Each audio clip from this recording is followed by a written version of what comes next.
Hey guys, welcome to our channel. So in this video I'm going to show you how to increase conversion rate in Shopify.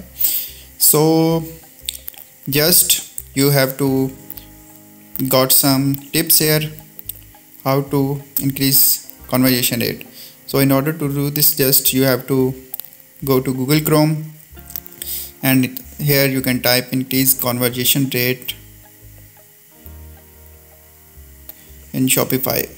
So simply after this you can find this website.